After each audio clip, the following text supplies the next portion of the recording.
At 93, Angie Dickinson finally speaks up about Randolph Scott. For over 7 decades, Hollywood legend Angie Dickinson kept silent about one of Tinseltown's most guarded secrets. Now, at 93, she's finally revealing the truth about Randolph Scott, the stoic Western star whose private life sparked Hollywood's most persistent rumors. What Angie witnessed as a young starlet on the studio lots would have ended careers and shattered carefully constructed images if revealed back then. But now, as one of the last surviving links to Hollywood's golden age, Dickinson has decided the truth deserves to be told. There comes a point, Dickinson recently said, when history matters more than Hollywood's secrets. And what she's finally sharing about Randolph Scott, the man who starred in over 100 films while living a carefully choreographed double life, changes everything we thought we knew about one of cinema's most iconic cowboys. But why did Angie wait until now to break her silence? And what exactly did she see behind the studio gates that was so explosive it had to be buried for nearly a century? The answer reveals not just the truth about Randolph Scott, but exposes the entire system that manufactured Hollywood's golden myths and ruthlessly destroyed anyone who threatened to shatter them. And he said, "How's Bert?" I said, "He's fine. He's at the hotel." Angie hints at the secret relationship with Cary Grant. To understand the bombshell that Angie Dickinson has finally dropped about Randolph Scott, we need to go back to 1950s Hollywood, a world of glamorous facades hiding countless secrets. Dickinson arrived in Hollywood in 1953, a fresh-faced beauty from North Dakota who quickly caught the attention of studio executives and directors alike. By the time she crossed paths with Randolph Scott, he was already a firmly established Western star with decades of box office success. But Scott's professional reputation wasn't the only thing preceding him on the studio lots. For years, whispers had circulated about his unusually close relationship with Cary Grant. Between 1932 and 1944, the two stars had lived together in what the press delicately referred to as a bachelor arrangement in their Santa Monica beach house. While the studios publicly dismissed this as a cost-saving measure between friends, behind closed doors, Hollywood insiders knew differently. Back then, you didn't say anything if two men were living together, Dickinson revealed in her recent interview, but everyone knew. This simple statement, delivered with the straightforwardness that has defined Dickinson's career, effectively confirmed what had been Hollywood's open secret for decades. What makes her acknowledgement particularly significant is that unlike many who have speculated about Grant and Scott's relationship, Dickinson was actually there, working on the same studio lots, moving in the same social circles. When I first arrived at the studios, I was immediately pulled aside by an older actress, Dickinson recounted. She pointed out certain stars in the commissary and whispered, "Don't ask questions about their personal lives if you want to stay employed." Randolph Scott was at the top of that list. This code of silence wasn't just about protecting individual actors. It was about preserving an entire system built on manufactured images. Scott, with his tall, rugged physique and stoic demeanor, had been carefully crafted into the ultimate symbol of American masculinity. As the star of countless westerns, he represented the mythical cowboy hero, strong, self-reliant, and unquestionably heterosexual. Any suggestion that contradicted this carefully constructed image threatened not just Scott's career, but the studio's entire business model. The publicity departments worked overtime creating romantic links between certain stars, Dickinson explained. Randolph was frequently photographed with beautiful actresses at premieres and events. It was all carefully orchestrated. Despite these arranged public appearances, rumors about Scott and Grant persisted. The studio's solution was simple but effective. They arranged marriages for both men. Grant would eventually marry 5 times, while Scott married twice, including a marriage to heiress Patricia Stillman that lasted from 1944 until his death in 1987. His marriage to Patricia came right after he and Cary stopped living together, Dickinson noted. The timing wasn't a coincidence. Nothing in Hollywood ever was. The fascinating aspect of Dickinson's revelations isn't just the confirmation of long-standing rumors, but her insight into how these arrangements affected the individuals involved. According to Dickinson, the pressure of maintaining these fabricated personas created a palpable tension that radiated from stars like Scott. You could feel it when he entered a room. This guardedness, this distance. He was playing a role even when the cameras weren't rolling. That takes a tremendous toll on a person over time. What makes Dickinson's perspective particularly valuable is that she herself was part of the studio system, yet maintained enough independence to observe its machinations with a critical eye. As a young contract player, she was expected to participate in the same publicity games, being linked romantically with various co-stars to generate press attention. "We were all playing parts assigned to us by the studios," she said. "The difference was that some of us were allowed to stop acting when we left the set. Others, like Randolph, never had that luxury." Dickinson has been careful not to present herself as a close confidant of Scott's. Instead, her revelations come from the unique perspective of someone who witnessed Hollywood's inner workings while remaining somewhat on the periphery, close enough to see the truth, but not so deeply embedded that she couldn't recognize the manipulation at play. Angie didn't confirm the relationship directly, but her silence said enough, and now she's not staying silent anymore. As one film historian put it when discussing the significance of Dickinson's recent candor, perhaps most poignantly, Dickinson revealed that years later, after both she and Scott had largely retired from acting, they briefly crossed paths at an industry event. "He looked at me with this expression that seemed to say, 'You know, don't you?' And I gave him a look back that said, 'Yes, and it's okay.' It was the most honest interaction I ever had with him, and we never exchanged a single word." That wordless exchange speaks volumes about the unspoken understanding that existed among Hollywood insiders, a shared knowledge of the gap between public personas and private realities. That's a toughie. There's a lot of... It's like picking... She reveals the fear everyone had around Randolph Scott. Beyond confirming the long-standing rumors about Scott's personal life, Dickinson's revelations provide unprecedented insight into how the pressure of maintaining his public image affected Scott's behavior and relationships with colleagues. According to Dickinson, Scott developed a reputation for being exceptionally guarded and distant, traits that many mistook for arrogance or coldness. "He was handsome, but you never felt warmth. Just tension," Dickinson recalled. "He never made eye contact in the commissary, just tipped his hat and vanished." This description stands in stark contrast to Scott's on-screen persona, where his reserved nature was presented as quiet strength and dignified restraint. In reality, Dickinson suggests, this emotional distance was a defensive mechanism, a way to prevent anyone from getting close enough to discover the truth behind the carefully constructed facade. "Everyone walked on eggshells around him," she explained. "Not because he was cruel or temperamental like some stars,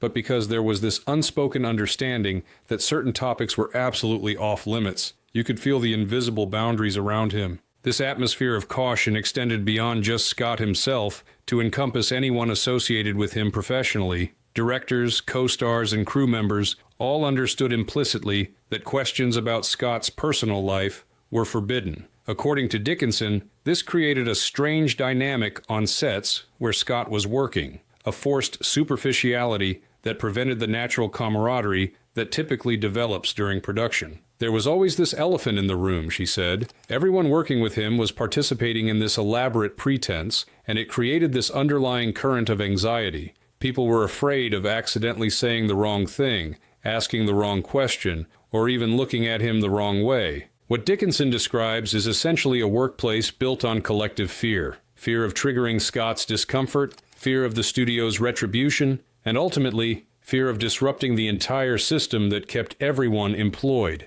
This environment of controlled silence was enforced not just through explicit warnings, but through the object lessons of those who had violated these unwritten rules. "There was an actor, I won't say his name, who made a joke, just a casual remark about Randolph and Carey," Dickinson recalled. "Nothing explicit, just a little implication. His contract wasn't renewed the next day.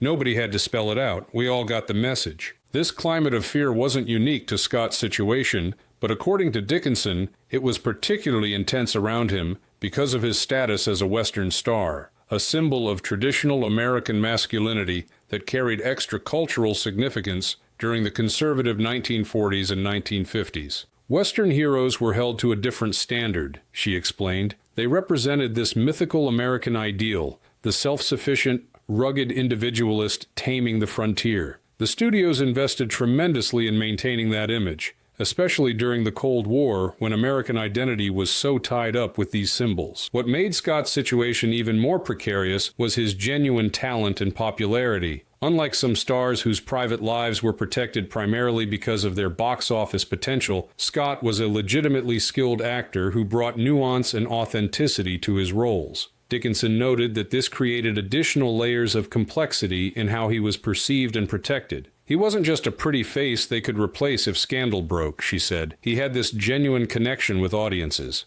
People trusted Randolph. His films made them feel safe in uncertain times. The studios weren't just protecting an investment, they were protecting a symbol. This observation offers a fascinating insight into why the studios went to such extraordinary lengths to maintain Scott's public image. It wasn't simply about protecting profits. It was about preserving a cultural touchstone that audiences relied on for reassurance and stability during turbulent historical periods. Dickinson also revealed that Scott seemed acutely aware of the impossible position he occupied. You'd catch him sometimes, when he thought no one was looking, with this expression of absolute exhaustion, she recalled. Not physical tiredness, this deeper weariness that comes from living a divided life year after year. This psychological toll manifested in Scott's increasingly reclusive behavior as his career progressed. While other stars of his era embraced the social aspects of Hollywood life, Scott became known for declining invitations and leaving events early. According to Dickinson, this wasn't just about protecting his secrets, but about the sheer emotional energy required to maintain his public persona. Being Randolph Scott the movie star wasn't just a job for him, it was a performance that never ended, she explained. That kind of constant vigilance, always watching your words, your expressions, who you look at and how, it's exhausting.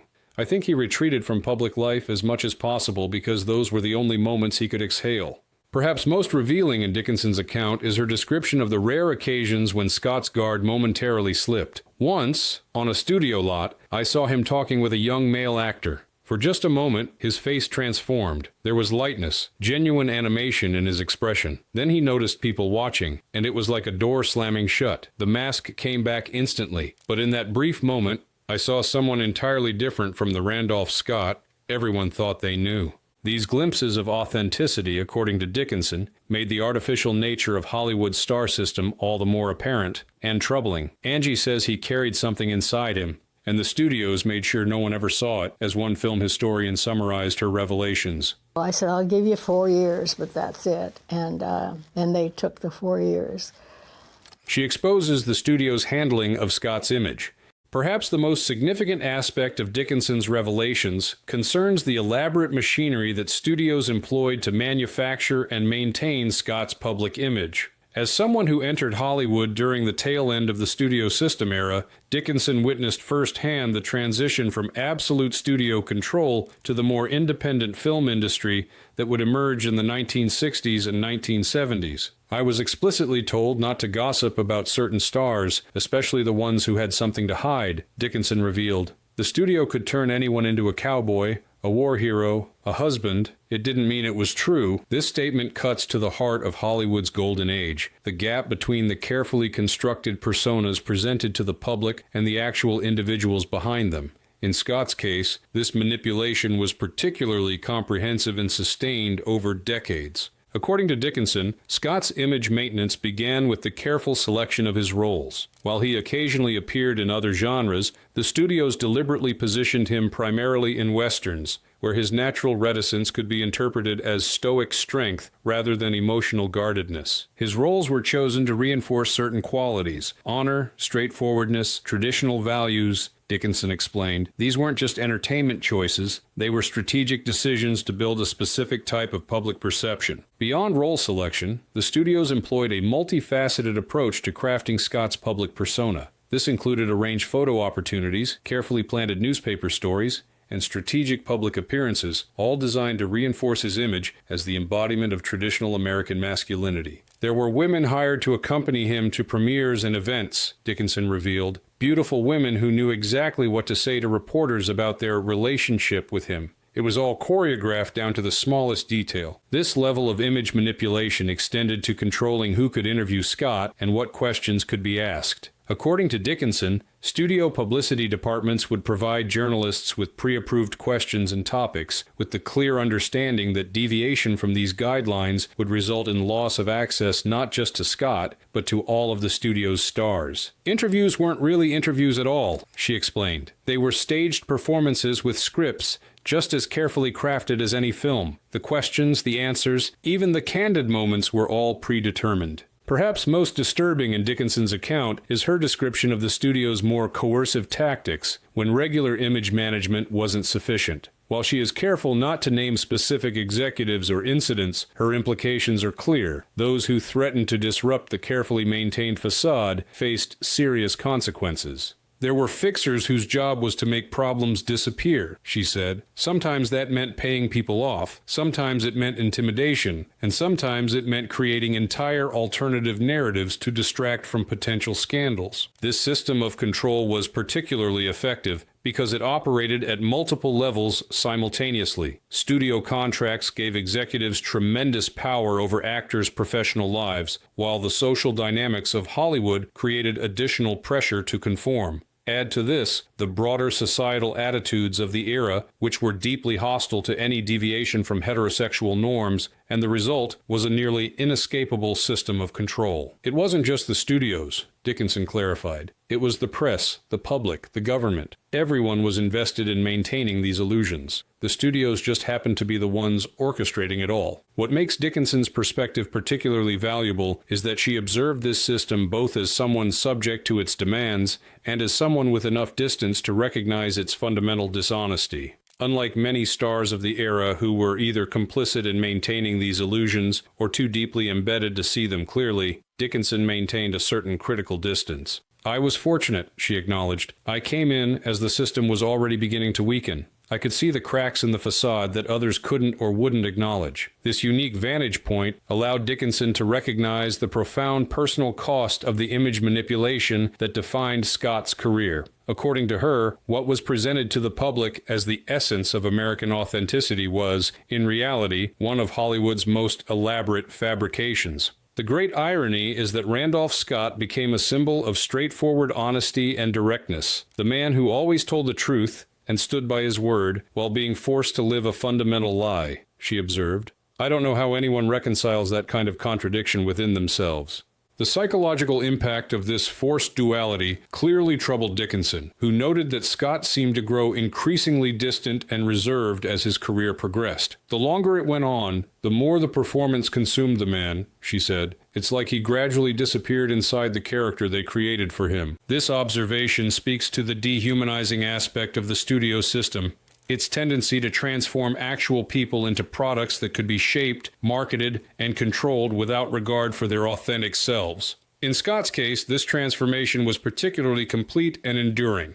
According to Angie, Randolph Scott wasn't just a star. He was a story the studio needed America to believe, as one film historian summarized her revelations. Perhaps most poignant in Dickinson's account is her suggestion that Scott himself eventually came to see the artifice of his public persona as a kind of prison from which he could never escape. Even after he retired, he maintained the image, she noted. By then, I think the lines between the real man and the fabrication had blurred even for him. When you live a role for that long, it becomes nearly impossible to separate yourself from it. This observation offers a profound insight into the lasting damage inflicted by the studio system's approach to image management. For Scott, the consequences extended far beyond his active career, shaping his identity and relationships until the end of his life. Not really what you were after. And so I was looking for any relief in my life. The relationship's legacy and hidden Hollywood. Dickinson's revelations about Scott's relationship with Grant illuminate not just their personal story, but an entire hidden dimension of Hollywood's golden age. According to Dickinson, the Scott-Grant relationship was far from unique. It was simply one of the more persistent open secrets in an industry built on controlled illusions. Hollywood has always had a shadow history running alongside its official narrative, she explained. The real stories, the true relationships, the actual personalities behind the personas, those were known to insiders, but systematically hidden from the public. This dual reality created what Dickinson describes as two Hollywoods, the manufactured fantasy presented to audiences and the complex, often contradictory reality experienced by those within the industry. For stars like Scott, navigating between these worlds required extraordinary discipline and psychological compartmentalization. What audiences never understood is that many of the stars they idolized were essentially playing two roles simultaneously, their characters on screen and their public personas off screen, she observed. The authentic person behind both performances remained hidden, sometimes for their entire lives. This perspective offers a profound reconsideration of Hollywood's golden age. Rather than the straightforward glamour often portrayed in retrospectives, Dickinson reveals an era defined by elaborate deception and psychological complexity. The glittering premieres, romantic pairings, and perfect families presented to the public were often as carefully staged as any movie scene. The studio system wasn't just about making films, she explained. It was about creating an entire alternate reality, one where stars embodied whatever qualities audiences wanted to see, regardless of the truth. For Scott and Grant, this manufactured reality meant decades of hiding their authentic selves behind carefully constructed public images. According to Dickinson, this deception extended far beyond simple privacy. It required active participation in elaborate charades designed to reinforce heterosexual norms. The studio publicity departments worked overtime creating romantic narratives for certain stars. She noted, for someone like Randolph, that meant a constant stream of arranged dates, manufactured relationship stories, and eventually, marriages that served purposes beyond personal fulfillment. What Dickinson finds particularly troubling in retrospect is how this system of deception was normalized within the industry. The extraordinary measures taken to hide Scott's relationship with Grant weren't seen as unusual or problematic. They were simply standard operating procedure for stars whose authentic lives didn't align with public expectations. Nobody questioned it, she recalled. This elaborate machinery of deception was just how business was done. The human cost wasn't part of the calculation. This observation speaks to the fundamentally exploitative nature of the studio system, its willingness to sacrifice personal authenticity and psychological well-being for commercial success and public image. Stars like Scott weren't just expected to perform on screen, they were required to perform their entire lives, with no clear boundary between professional obligations and personal existence. The tragedy isn't just that they couldn't be open about their relationship, Dickinson reflected. It's that they were forced to actively deny their authentic selves year after year, decade after decade. That kind of sustained deception does something to a person's soul. This psychological cost manifested differently in Scott and Grant, according to Dickinson. While Grant eventually developed a reputation for charm and sociability despite his carefully guarded private life, Scott became increasingly withdrawn and serious, a man who seemed perpetually on guard against revealing too much of himself. Carey found ways to create distance through charm and humor, she explained. Randolph's strategy was more about physical and emotional withdrawal, minimizing interactions to minimize the risk of exposure. The relationship between Scott and Grant remains significant not just as a personal story, but as a window into the broader patterns of deception that defined Hollywood's golden age. According to Dickinson, their story illuminates the gap between the values these films ostensibly celebrated, authenticity, honesty, integrity, and the actual practices of the industry that produced them. The great irony is that Randolph made a career playing characters defined by their straightforwardness and moral clarity, she observed. Meanwhile, the system that created those films was forcing him to live a fundamental lie. This contradiction between Hollywood's projected values and its actual practices creates what Dickinson describes as a moral vertigo when reconsidering films from this era. The Western genre in particular, with its emphasis on honor and authenticity, takes on new complexity when viewed through the lens of the deceptions required of its stars. When you watch Randolph Scott stand tall and speak truth in those Westerns, knowing what we know now about what was happening behind the scenes, it creates this profound dissonance, she reflected. You're watching someone forced to hide his authentic self, playing a character defined by never hiding who he is. That's a kind of tragic irony that Shakespeare would recognize. It all kind of mixed together, and had I met him before, I don't remember. The Price of Silence. One of the most poignant aspects of Dickinson's revelations is her insight into how the enforced silence around Scott's personal life affected not just his public image, but but his internal sense of self. According to Dickinson, the psychological cost of maintaining this deception for decades was immense and lasting. There's a particular kind of damage that comes from never being able to acknowledge your own truth, she explained. It creates this permanent gap between how the world sees you and who you know yourself to be. This observation speaks to a profound psychological burden carried not just by Scott, but by many stars of Hollywood's golden age. The studio system's approach to image management didn't just control how celebrities appeared to the public, it fundamentally constrained theirs to develop authentic identities and relationships. The system didn't just require them to hide certain aspects of themselves, Dickinson noted. It demanded they actively present a false self to the world. That's not just privacy, that's a form of enforced self-betrayal. For Scott, according to Dickinson, this enforced self-betrayal manifested in a growing emotional remoteness that characterized his interactions both on and off set. As the years passed, he seemed to retreat further into himself, maintaining fewer genuine connections and revealing less of his authentic thoughts and feelings. There was a sadness about him that deepened over time, she recalled. Not dramatic or showy, but this quiet resignation, like someone who had accepted that certain doors in life were permanently closed to him. This resignation extended beyond his personal relationships to shape his artistic choices and career trajectory. According to Dickinson, Scott increasingly gravitated toward roles and projects that required minimal personal revelation or emotional vulnerability, reinforcing the stoic, reserved persona that provided maximum protection for his private self. His later westerns especially became almost like a uniform he could hide behind, she observed. The more iconic and simplified the characters became, the less of himself he had to reveal through them. This retreat into increasingly stylized performances represents a significant artistic loss, in Dickinson's view.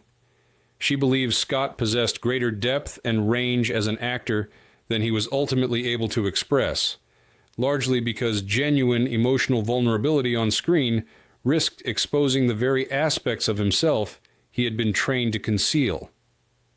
There are moments in his films, brief, powerful moments, where you catch glimpses of the emotional complexity he was capable of expressing, she said, but those moments became rarer as his career progressed.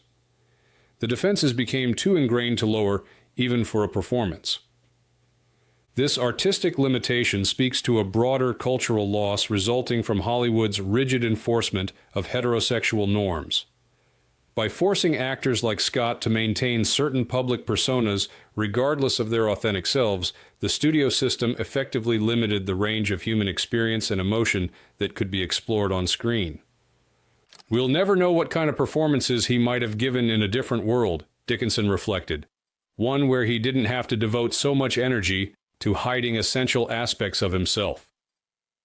Beyond the artistic limitations, Dickinson believes the enforced silence had profound personal consequences for Scott. According to her observations, maintaining the deception required him to distance himself not just from the public, but from potential genuine connections of all kinds. The safest strategy when you're hiding something fundamental about yourself is to keep everyone at arm's length, she explained. You can never fully relax, never completely trust, because there's always the fear of revealing too much. This perpetual guardedness created a kind of isolation that Dickinson finds particularly tragic given Scott's natural warmth and intelligence. Based on her limited but meaningful interactions with him, she believes he possessed qualities of thoughtfulness and sensitivity that few people ever had the opportunity to experience. The moments when his guard dropped, even briefly, revealed someone quite different from the stoic figure he usually presented, she recalled. There was humor there, and kindness, and a kind of gentle perceptiveness about people. But those qualities rarely had the chance to emerge. Perhaps most poignant in Dickinson's account is her belief that Scott was acutely aware of the bargain he had made, trading authentic self-expression for professional success and social acceptance. According to her, this awareness manifested as a kind of resigned melancholy that became increasingly apparent in his later years. There was a moment at an industry event near the end of his active career, she remembered. Someone was giving one of those lifetime achievement speeches, talking about how Randolph Scott had always stood for integrity and truth. I happened to be looking at him when they said it, and there was this fleeting expression that crossed his face, not quite bitterness, but this profound irony. He knew better than anyone the gap between the image and the reality. This awareness of the fundamental contradiction at the heart of his public persona represents, in Dickinson's view, the true tragedy of Scott's story. It wasn't simply that he couldn't live openly, it was that he was required to actively participate in promoting values that the system denied him the opportunity to embody in his own life. The cruelest part was making him a symbol of the very authenticity he wasn't allowed to live, she observed. That creates a wound that never really heals. You loved me. I said I'd arrest you. It means the same thing. You know that. You just won't say it. Why Angie is speaking now. One of the most compelling questions raised by Dickinson's revelations is why she chose to break her silence about Scott after so many decades. According to her, this decision wasn't made lightly or without careful consideration of the ethical implications of discussing someone who can no longer speak for himself. I wouldn't have felt right talking about this while Randolph was alive, she explained, or even shortly after his death. Some might question why I'm speaking now, but I believe there comes a point when historical truth becomes more important than maintaining these old secrets. This perspective reflects Dickinson's thoughtful consideration of competing ethical principles, respecting individual privacy versus acknowledging historical reality. Her decision to speak now, more than 3 decades after Scott's death in 1987, represents a carefully considered judgment about when the balance shifts from protecting an individual to illuminating a broader historical pattern. This isn't just about Randolph and Carrie as individuals, she clarified. It's about understanding an entire system that shaped not just their lives, but American culture more broadly. These weren't isolated cases. This was systematic deception on a massive scale. Dickinson is also motivated by a desire to correct what she sees as historical distortions that continue to influence how we understand Hollywood's golden age. By presenting sanitized versions of stars' lives, traditional Hollywood histories perpetuate misunderstandings about both individual figures and the industry as a whole. When we pretend these lives were simpler or more conventional than they actually were, we're continuing the very deceptions that the studio system put in place, she observed. At some point, we have to break that cycle of managed mythology and look at the more complex reality. This commitment to historical accuracy reflects Dickinson's broader integrity as a witness to Hollywood's evolution. Throughout her career, she has been known for her straightforwardness and unwillingness to participate in the more exploitative aspects of celebrity culture. Her decision to speak about Scott now extends this ethical stance into how we remember and understand Hollywood's past. I'm at a point in my life where I don't have anything to gain or lose by sharing what I witnessed, she noted. My only interest is in contributing to a more honest understanding of that era before those of us who were there are all gone. This sense of limited time adds urgency to Dickinson's decision. As one of the few remaining actors who worked during the latter days of the studio system, she feels a responsibility to share her first-hand observations before they are lost forever. There's a narrowing window for first-hand accounts of that era, she explained. Once those of us who were actually there are gone, all that will be left are the official narratives and second-hand stories. I think we owe it to history to speak honestly about what we witnessed while we still can. Beyond these historical considerations, Dickinson is also motivated by a sense that contemporary society is finally ready to reconsider these stories with greater nuance and compassion. The evolving attitudes toward LGBTQ+ issues make it possible to discuss figures like Scott in a context that acknowledges both the constraints they faced and the courage they exhibited in navigating those limitations. 50 years ago, these conversations would have still carried the same stigma that forced them into hiding, she noted. Now we can talk about their lives with the complexity and respect they deserve. This changing context allows for a reframing of Scott's story, not as scandalous or shameful, but as a testament to remarkable resilience in the face of systemic constraints. Rather than diminishing his legacy, Dickinson believes that acknowledging the full complexity of his life enhances our understanding of his accomplishments, both as an actor and as a person. When you consider what he achieved while carrying that additional burden of concealment and performance, it's actually more impressive, not less, she observed. The sheer stamina and discipline required to maintain that double life while building a successful career, it's extraordinary. This perspective offers a more nuanced understanding of Scott than either uncritical hagiography or reductive scandal-mongering would provide. By acknowledging both the constraints he faced and the choices he made within those constraints, Dickinson presents a fully human portrait that respects his complexity without either idealizing or demonizing him. I hope people understand that I'm sharing these recollections not to sensationalize or diminish, but to complete the picture, she emphasized, to acknowledge the full humanity of someone who wasn't allowed to present his complete self to the world during his lifetime. This commitment to honoring Scott's full humanity reflects Dickinson's fundamental respect for him as both a colleague and a fellow traveler through Hollywood's complex terrain. Her revelations are offered not as exposé, but as restoration, an attempt to return to Scott the complexity and authenticity that the studio system systematically denied him.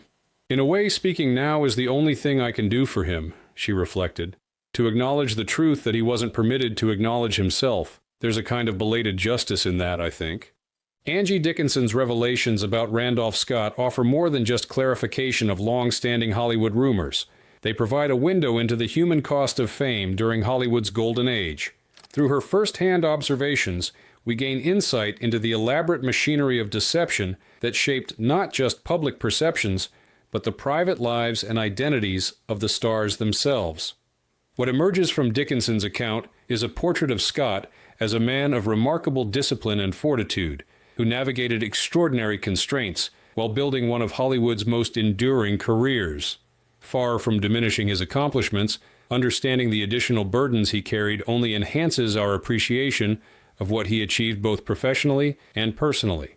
More broadly, Dickinson's revelations invite us to reconsider the entire mythology of Hollywood's golden age with more nuanced and compassionate eyes.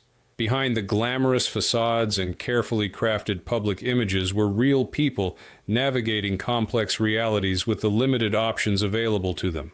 Their stories deserve to be remembered not as scandals or simplicities, but as testament to human resilience in the face of systemic constraints. As one of the last living links to this vanishing era, Dickinson offers us a final opportunity to hear first-hand testimony about a Hollywood that existed behind the official narratives and carefully managed public images. Her willingness to share these observations now, when they can no longer harm those involved, represents a valuable contribution to our understanding of both individual lives and broader cultural patterns. The studio system created magnificent films and unforgettable stars, Dickinson observed in her closing reflections, but it did so at a tremendous human cost that we're only beginning to fully understand.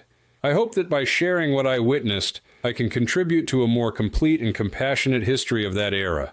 This more complete history doesn't diminish the artistic achievements of Hollywood's golden age, but it does invite us to view them within a more complex context, one that acknowledges both the beauty of what was created on screen and the often painful realities that existed behind the cameras. In this more nuanced understanding lies a deeper appreciation for the remarkable individuals who navigated these contradictions to create the enduring work that continues to captivate audiences today.